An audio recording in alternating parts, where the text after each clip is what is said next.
We are starting with a new chapter, Thermodynamics. Honestly, I tried doing this previously, the videos, and I was a little intimidated by the chapter, so I kept putting it off. And then now I've decided, excuse me, that we're going to be learning this topic.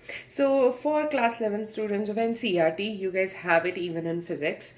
Physics, of course, if you have that basic, if you understood that, this is going to be even more easy because this deals with all of those concepts in a chemical reaction. So that's the only difference between what you're going to be learning between the two subjects. So let's begin.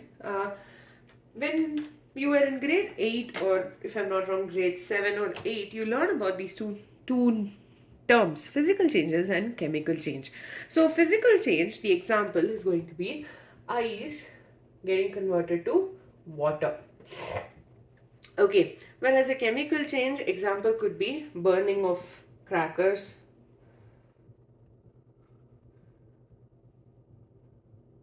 So in a physical change, you only have a change of the state. Ice consists of water molecules and so does water, which has water molecules. Both of these have a same chemical properties, but their physical states are different. So when you convert ice to water, okay, you have the release of energy taking place. Okay, so another example of this could be on a very cold day when after you wash your hands or take a bath, you find it even more colder right before you grab a towel. It's even more cold. That's because the water molecules tend to get evaporated into the atmosphere, and when they do that, when they're converting from a solid to a liquid or liquid to gas state, then they're taking some amount of energy. Same goes for another physical change, could be evaporation of the sanitizers that we use. You have this cold feeling on your palm, right? That is because the energy from your palm is getting used for the conversion of the liquid to a gas. Okay, not only that, another example could be on the day it snows, it does not, if you Google temperatures, you notice that it's actually colder on the next day or the day after that, after it snows, because the energy is used up from the surroundings for the process of melting to take place. Chemical changes, on the other hand, are there is going to be a change in chemical properties. For example, burning of crackers. You have so many different salts. Let's take, for example, your a flower pot. Okay, you burn it. You have a beautiful view of colors and stuff. And when you go back and look at the flower pot itself, you'll see something black in it. Okay, so this means there has been a chemical reaction taking place, leaving behind this black colored substance. Now, if you try and burn a firecracker again, it's not going to undergo the same set of reaction because chemically it is a different substance and it won't react similarly as the initial substance did. So chemical change or chemical reaction involves use of the energy between the various chemical bonds. So chemical energy is stored in between by the molecules in the form of these chemical bonds, and this in turn is, when the chemical reaction take place, this energy is going to get released like heat. For example, burning of natural fuels, like maybe your petrol, diesel, all of these, there's some amount of heat that gets released. Okay, and not only that, you have the burning of maybe kerosene or cooking gas or anything, there is a heat released in the air, and that is because the bonds which are formed between the molecules are broken in the process, and that in turn is going to lead to a release of energy. Now, energy need not be just heat. It can be light, can be the work done, can be the electrical energy, it can be chemical energy, or even nuclear energy.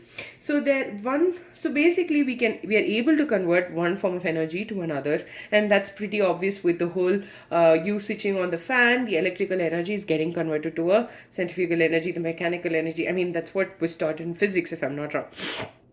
So you have the conversion of energy taking place, and this conversion of energy, if you look at it in much detail, you notice that it's almost everywhere. So thermodynamics deals with this exchange of energy, this conversion of energy, what is happening. Okay, thermodynamics does not care, oh, in this beaker this reaction took place. No, how did it take place? That and all is not I mean, thermodynamics does not take care about that. It, however, cares about what is the initial stage, what is the final stage, what is the amount of energy released or absorbed, or what is happening there. Okay, it does not say, okay, this molecule. I mean, when you talk about organic chemistry, you have the reaction mechanisms taking place, or what is happening, and all of that. But thermodynamics deals with only the initial and the final stage, but not how it went from the initial to the final stage. Okay, not only that, it only the thermodynamics. The various laws we'll be studying about. So we'll be learning about the first law, the second law, and the third law. And the laws of these of thermodynamics is applicable when a system is in equilibrium, and it moves, or when it moves from one stage of equilibrium to another. So when you talk about thermodynamics as such, we'll be discussing various properties like pressure, temperature, and all of that. And yeah, we'll be talking in detail about what these laws mean and how they vary. And I mean, you'll understand what these different thermodynamic laws and such. Okay, so various questions can be asked because of the existence of thermodynamics. The energy, how does one determine the amount of energy changes that is involved in a particular chemical process? And why does a reaction take place? Like, what makes sure that A becomes B? Okay, how do we know what is that? And to what extent can a chemical reaction take place? All of that will be learned through thermodynamics.